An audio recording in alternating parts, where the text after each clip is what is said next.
Hello everyone, a very warm welcome to you. Thank you for joining the Partners in Play Facebook Live video. We're very excited to be here. We are going to be talking with experts today on the importance of play, something that UNICEF, LEGO Foundation and the LEGO Group all share. So if you have any questions before we begin, if you have any questions, hashtag it, let's talk about play, and post them underneath this video here. Should be roughly here. I'm not sure where you're watching, but yeah, it should be somewhere there. So without further ado, I'll just introduce myself. My name's David Palash. I work for the LEGO Group within their social responsibility team, looking at learning through play components within our local community engagement programs and also within employee engagement within our company. And I'm very privileged today to have very esteemed guests here to share the chat with you. Firstly, we have Pia Britto. Hi, Pia. Hi. And Pia is Senior Advisor for Early Childhood Development at UNICEF. Hi, Pia. That's correct, yes. Great. Happy to be here. Great, thank you for being here. And then we have Stjerne Thomsen, who is the head of the LEGO Foundation Center for Creativity, Play and Learning. Great to have you here, Bo. Also really happy to be here, thank you. Good stuff, good stuff. So before we get going, I just want to give you a bit of background on why we're here today. The Partners in Play campaign is part of an existing partnership between UNICEF, the LEGO Foundation and the LEGO Group, where we get play moments to as many vulnerable children around the world as possible. This particular campaign is focusing on getting play experiences to children, vulnerable children in Jordan, many of whom who are Syrian refugees, both boys and girls. So I hear you asking, so how can we get involved? Tell me, David. I'm going to tell you right now, if you want to help us spread the message that play is very important in early childhood development, please share family happy play moment photos with us on social media channels, Twitter, Facebook and Instagram, and hashtag it Happy Play Moment, Partners in Play, Partners in Play, and we will be collecting those photos on a happyplaymoments.com website where you'll be able to see those. So please get going with spreading the message. So I think we've got some questions coming in. I'll just check this. So I'm not checking my emails here. These are questions coming in, rather I'm not doing a bit of work on the side. We have our first question, guys. Are you ready? Yeah. Yeah, that's good. So, the first one is, why are we launching the campaign? Why is there a need? So, if I could start with you, Bo. Oh, thank you. Well, there's always a need for play, I would say, but in particular right now, I think we see a lot of suffering out there with children, mostly children under vulnerable conditions, like similar to in Jordan, and we need to promote positive, playful, engaging experiences that build children's confidence and belief in a positive world. So together, I think we can provide good, positive examples for children's rights to play in these environments. Fantastic. Thanks, Bo. Pia, anything to add to that? Yes, I'm just adding to Bo's answer. I think the escapable truth is when you open the news every morning, the one news story that has consistently been in our lives is one of watching young children suffering the geopolitical context of war. And in particular, we see this happening in Jordan with the Syrian refugees.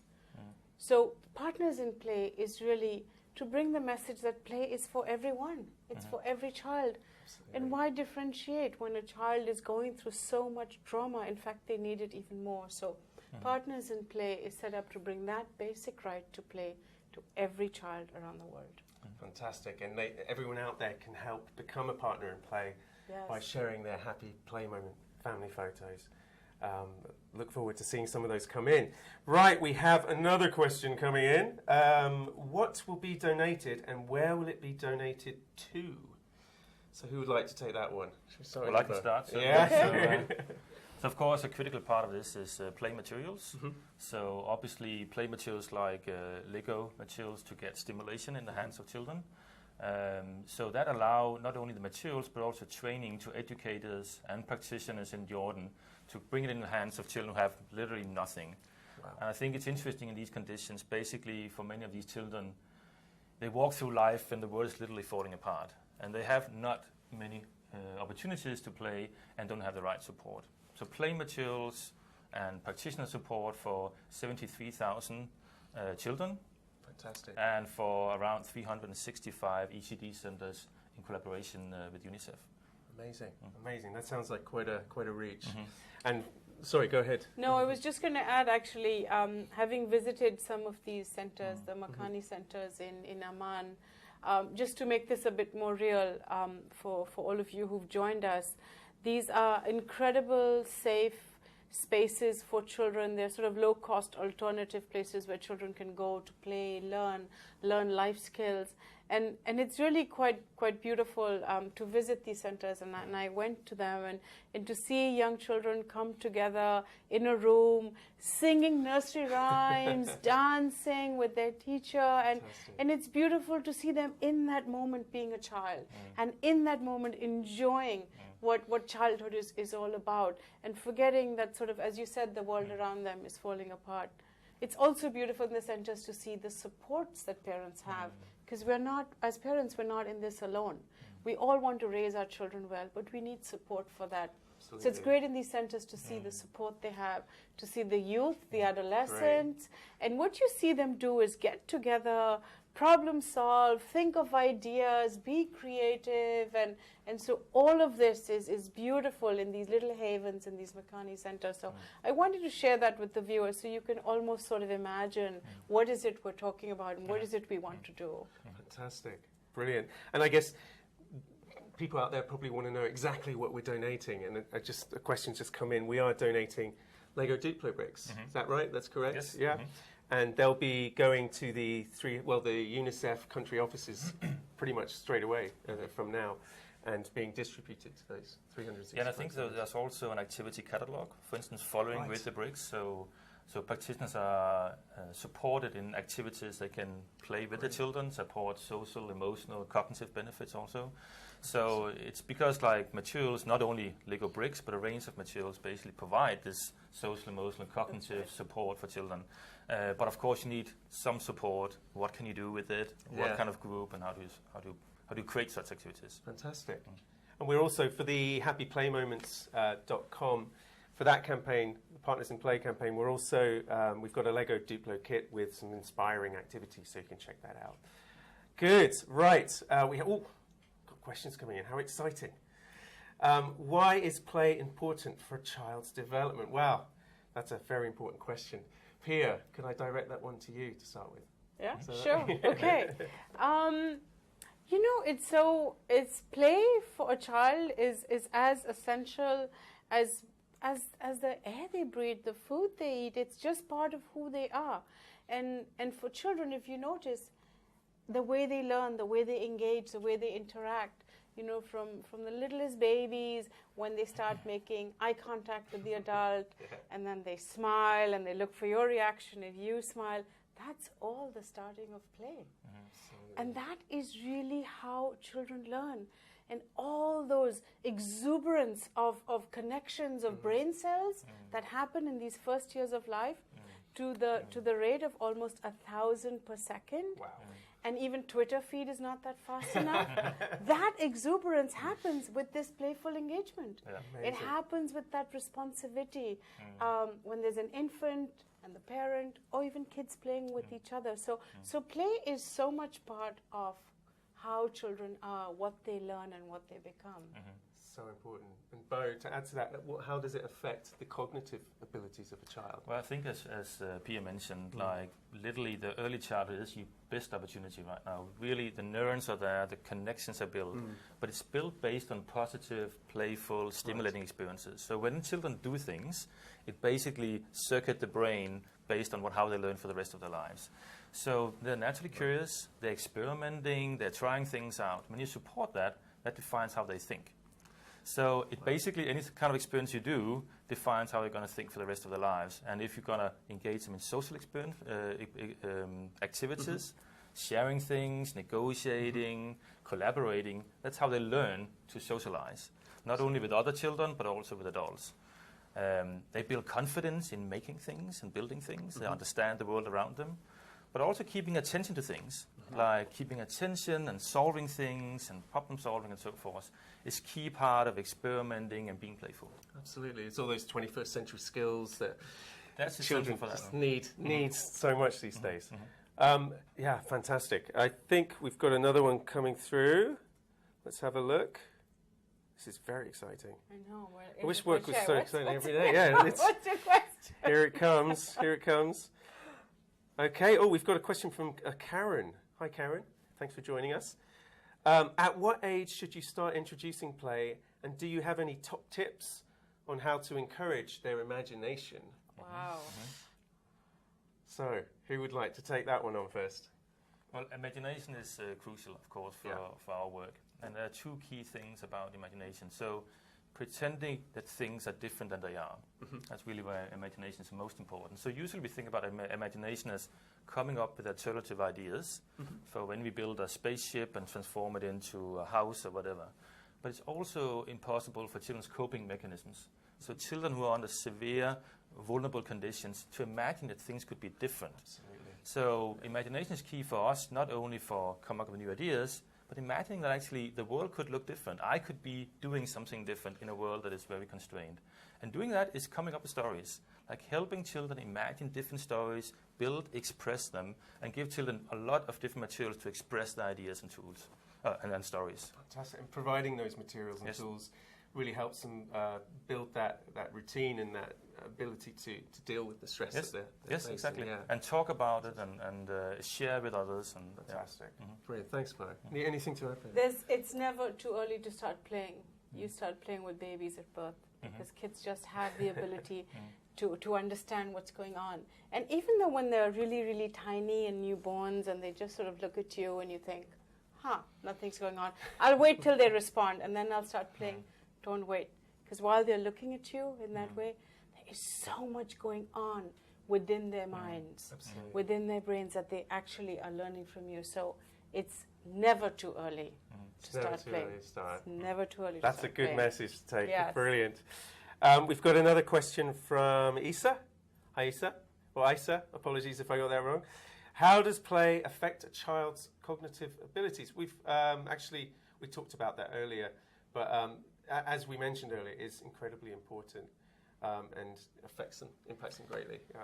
I think, Yeah, no, we did talk about that, and Isa, thanks for the question, because I think what you're asking us is also, let's not define cognition in a narrow way of just looking at cognition and then how's a child doing in reading or mathematics, but cognition is so much more. It's problem solving. You know, when you're with a little baby and you take a little block and then you hide it and you say, peekaboo, or where is this? I still play that. That's cognition. Where is it, David? I've already lost. I've already lost it. That is problem solving. That's part of cognition. Yeah. Or when you take 3 little blocks and you say, okay, how do these fit together? You're starting to do a little bit of logic, a little bit of reasoning, that this goes into this. This is cognition.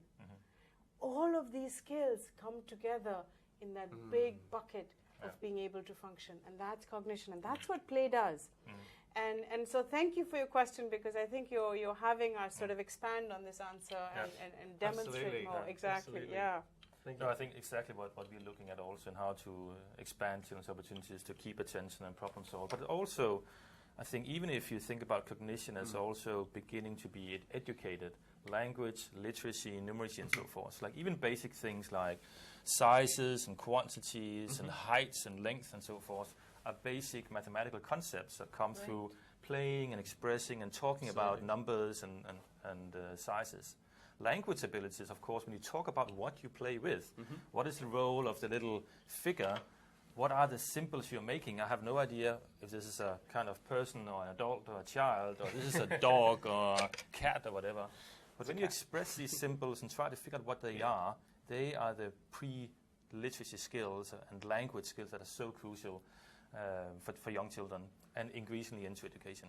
So all of this adds to children becoming lifelong learners. Exactly. Really does. It's setting them up to be lifelong learners. Yeah. And that's what we need. Definitely. Oh, brilliant. Thank you, guys. We have one from Paul. Hello, Paul, out in the World Wide Web. Do they still call it that? I guess they do. I have a 2-year-old with a 4-year-old brother and a 7-year-old sister. Busy household. Her play is very different at her age than her older sister. Should we be encouraging independent play as well as the way she plays with her brother and sister? Will her development be different? Interesting. I guess I also face that, having an older daughter, a younger son, and how we address play with both of them compared to when they're on their own. Interesting question. Question of dynamics, I guess. What do you guys think? That's a really good question, because what you've asked in there, Paul, right? Yes, Paul, yeah. Paul, what you've asked in there are a couple of good elements that we can tease apart. The first question you've asked in there is there a developmental progression to play? Right? That's the first question you've asked. You know, do children go from one stage to another? And that is true. There is a developmental progression in play, where you start by sort of first, you know, doing sensory motor kind of play, feeling, touching, playing alone. Then you start observing others, then you start interacting. So there is a progression.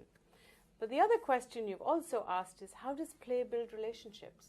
Because play isn't just about me, myself, or the individual child.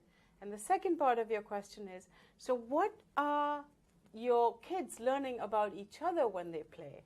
And how are they negotiating, understanding, maybe sharing, or understanding empathy, maybe for your older child to understand, to be empathetic and patient with the baby. And all of that is happening in play unbeknownst to us. So we're learning how to manage relationships. We're learning how to share. We're learning pro-social skills. We might also be learning how to manage our anger and frustration a little bit, which is also important. So what's going on in the family, Paul, is both individually your children are progressing through this series of magical moments, and they are learning how to be a stronger family together. And that's all happening in that time. So send those pictures with the hashtag. Send those pictures. We want to see that. That's true. Yeah. I hope my daughter and son are watching and listen to that. Anger management. You hear that? Good. Good. Very relevant for our house. Just kidding. If you're just joining us, we are talking with Pia and Bo on the importance of play in early childhood development. We are here talking about Partners in Play campaign specifically, and we're asking you guys out there to become partners in play and share your happy family play moments on the social media channels, hashtagging Partners in Play. So please get going with that. We will be picking some of the photos that we can and putting them on a happyplaymoments.com website so you can view those, and we'll also at the end of the campaign be bringing those all together for a video, so you can watch out for that. Obviously, if you want to increase your chances to be included in those, make sure you post it on the LEGO Duplo Facebook page, as privacy does apply with your private social network accounts on Twitter and Instagram. Okay, brilliant. Right, moving on. Did you have anything to add to that, Bo? No, I think that's good. It's good. Let's go to the next one. Okay, here we go. We've got one from a Richa or Raicha. I apologise if I've got that completely wrong. Good question. What kind of stimulus works for children to enhance their imagination and creativity? So we've touched on this a little bit, but what kind of stimulus? Interesting. Bo, would you like to address that first? Yeah, I think so. So one of the most important things for creativity and imagination is time and space. And increasingly we are under stress, not only in places like in Jordan, but in everyday family life, that we should be scheduling and planning things and so forth. So providing the materials, as we say, the time and the space for children to engage in meaningful activities, that's important for creativity. Absolutely. There are very clear studies that say, like, if you're really under severe constraints and need to perform and find food and so forth, it's very difficult for you to come up with something new or express yourself and so forth, because it's just performing to get the everyday running. So, of course, time and space for that. And as we mentioned, like, stimulating materials of all kinds. Mostly, like, different children have different preferences. So how easily they can express things hands-on will also stimulate how they think.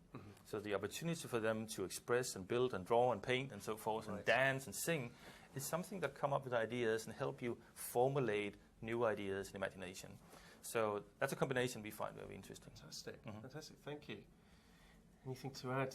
Yeah, Richa, you know, you've asked a question that's one that's so we don't think about, but one of the best sort of stimulation or what stimulates the brain is words. You know, words and interaction. And you notice when you're stressed and something's bothering you, we tend to go into our own mind and think about it. And when you're doing that, you sort of don't talk so much anymore. And now imagine you're a young mom or a young dad. You're in this situation of conflict, and you're sort of thinking about what's going to happen next, and you're so preoccupied with making sure there's help, there's food, and maybe you stop verbalizing, engaging, singing with your child, naturally so. Yeah, sure. And we know words matter. We know that there's actually a 30 million word gap that children experience between different socioeconomic groups. And words matter because when you hear words, they start triggering connections in the brain. And words are free. Words don't cost anything. Absolutely. And words are so powerful. And then when words are used with emotion, when words are happy, when words are sad, words trigger imagination. And there you have it. Fantastic. Thank you, Pia. So all we need to do is a couple of words a day. A couple of words a day. Yeah, fun words a day. And there we go. We can start playing. I have a little book that I keep with me, and when I learn fancy new words, I write it down, try and use it to impress people. Anyway, just kidding, I don't do that. Right, we have another question from Sarah. How early can I impact the development of my child's creativity? Great question. And how? Wow, who would like to take that one? Well, again, I think we're a little bit back to it again, but creativity is actually inherent in a child when it's born. Like the ability to be curious, to explore, express themselves, and so forth. So they're not very good to have the capacity to have a lot of ideas in their head, but really they have no filters. So finding things and messing things around and coming around with new ideas and so forth is actually how they express it from the very beginning.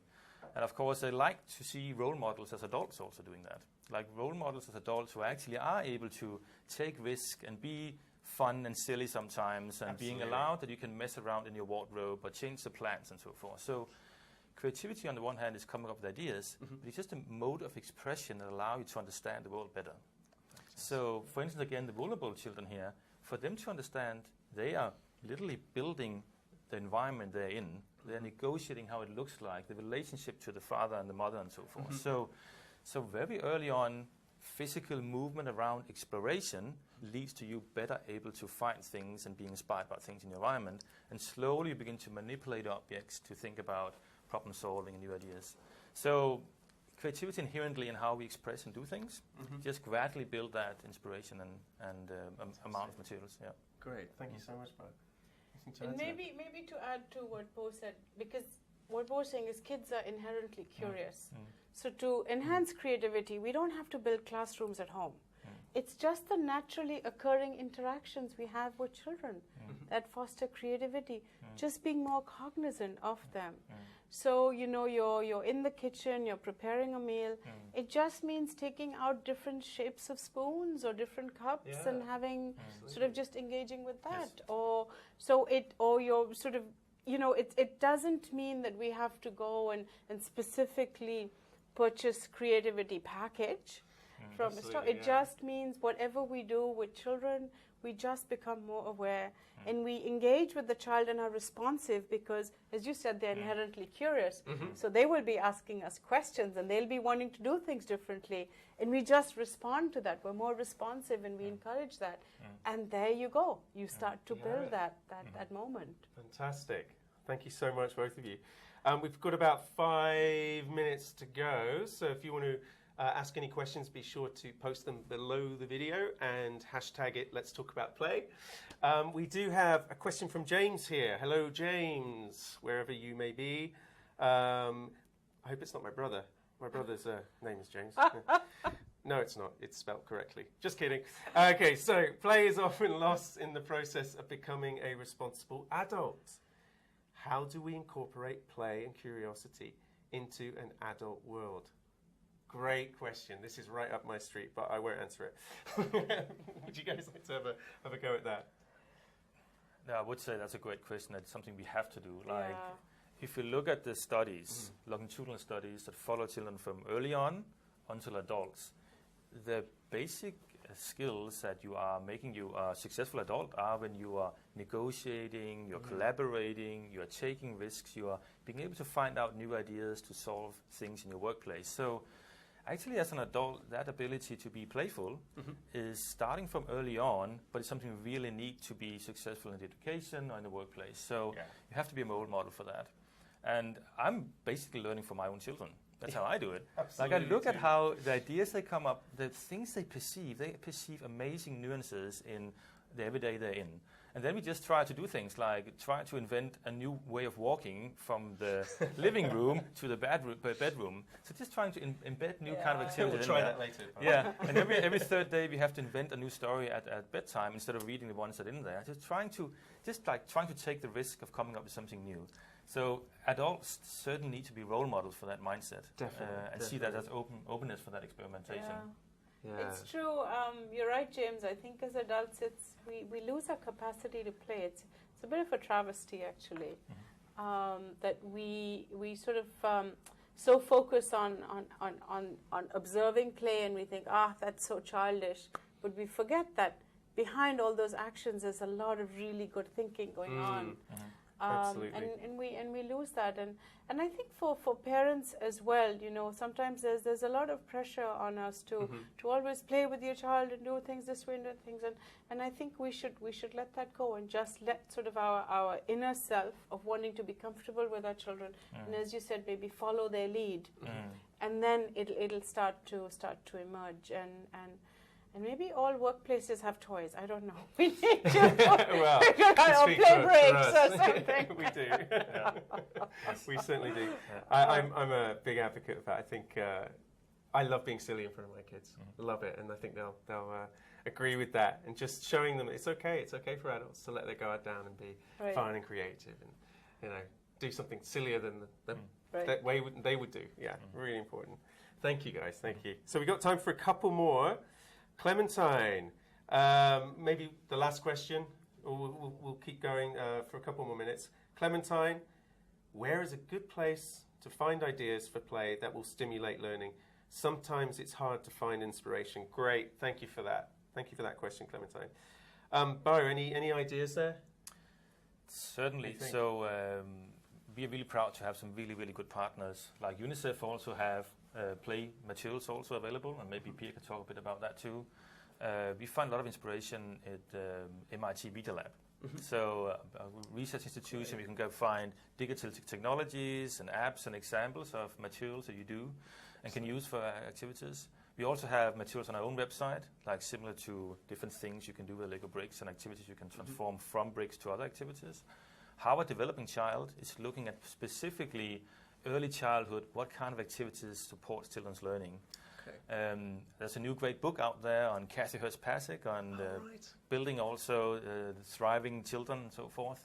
So there's a lot of good resources, but what we're trying to do in the foundation now is collect them and share them even better.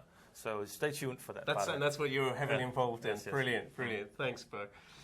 Pia, anything to add? I would probably add to that Bo is right. Our UNICEF website has a lot of great information on playing, but also ask your extended family, ask your circle of friends. Reach out. There's so much we learn from the elders around us, and there's so much wisdom and great ideas from that. So just reach out to those around you also and ask. You will get a lot of good ideas and follow the kids' lead. I think they'll give you some good ideas on play as well. And maybe from the happy play moments here. Like, it's just so crucial that you share your ideas for these moments. So positive, playful experiences, that's really important. Thank you, Ryan. And they don't need to be, obviously, there might be a question, do they have to be LEGO Duplo-based happy play moments? Absolutely not. No. They can be building a sandcastle, playing football, anything like that. And just get sharing them and inspire other people like Clementine. Thank you for that question. Right, we have one from Susan. Hello, Susan. I hope you're well today. How can we help developmentally appropriate play emerge in low-resource developing context preschools? Brilliant question. Brilliant question. And a big one. Okay. All right. Yeah, do you want to grab that one? Yes. The essence of improving the quality of the environment around the child is dependent on the adult. The adult is the primary architect of creating the enrichment the child experiences. So when you say low resource, if it's low resource in terms of the materials, low resource in terms of sort of the economic elements, it could be rich in the engagement and the interaction. And that's the resource we want to build. Because children learn through engagement. Children learn through interactions. We have toys, we have these blocks. The blocks are props. In and of itself, they are not learning. It is how the two, adult and child, or many children, engage those in its 917 million combinations or whatever. Yes, that's what makes it matter. So really what a lot of work we're doing at UNICEF is trying to build adult capacity to play. We're trying to build adults' capacity who work in so many of these contexts of deprivation so that they are able to engage children in a meaningful way, in a relevant way, in a fun way, so we can start to foster early learning, foster development, foster all of that. The degree to which we're able to provide support, it further enhances it and further makes it more real. But really our focus is, when we work with government, we work with partners, is how do we build adult capacities to engage the child? Yes. Absolutely. We actually we do a lot of training within the LEGO group as well, and just getting people confident enough to engage in play. Because for many it's been 20 years since they played. So yeah, it's a big thing. It's a big thing. Yeah, I think it's a big thing for us in the foundation also, because we have projects in places like South Africa, rural South Africa, in Bangladesh and other places. Of course. Are the really good examples, like when children can take like something like a dead worm they found on their way to school, they take it into the class, they draw it and paint it, they scale it up and look at how it moves, they look at the category of species it belongs to.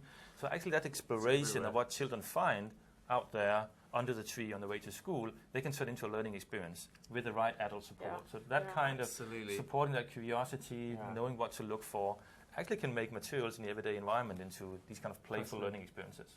Absolutely. And play being in such a crisis at the moment, it's important that we find these channels in everyday life that we can just jump into like that. Thank you very much for that.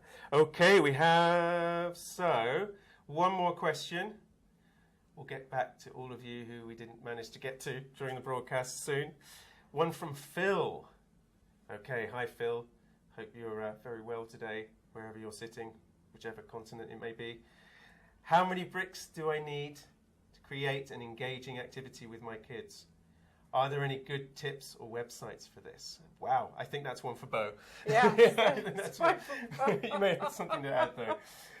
Well, I think what we have explored is that it was just mentioned like 6 Duplo bricks like this size can be combined in 1915 million combinations. Yes, 915 Actually, million combinations. on the LEGO Foundation website, we've shown with just these 6 bricks, you can do several hundred different activities for children. Yeah. So on the LEGO Foundation website, you can find activities like this with just 6 bricks.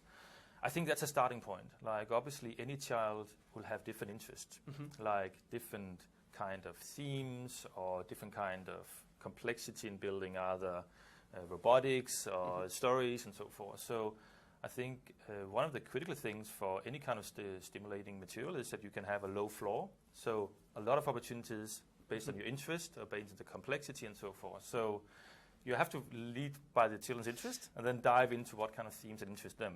But in principle, you can get a lot out of 6 bricks. Absolutely. And I'm a massive 6 bricks fan. It's fantastic. I'm sure Pia's seen it too. Anything to add from that in a broader context in terms of areas to go to get good tips or websites for just play activities? I would say just probably linked to that answer was the fact that when you were listening in, you probably noticed the range of words that were used today to answer the questions. And there were words like curiosity, exploration, experimentation, And that really gives you a sense that when you are talking about play, you're talking about all these areas of growth, where maybe you wouldn't necessarily use these words if you were talking about a different topic. So even if we're talking about the 6 bricks, the conversation around it tells you the limitless opportunity and potential. And I think that's something that the website will give you answers, but it also allows you to be quite open in your own exploration with it. Fantastic. Well, I'm afraid it's come to the end of the broadcast. With a tear in my eye, I thank you. Thank you, Pia. Thank you. And thank you both for joining us today. I hope you all agree out there in the World Wide Web, keep calling it that, that it's been a fascinating half an hour or so discussion on the importance of play in early childhood development.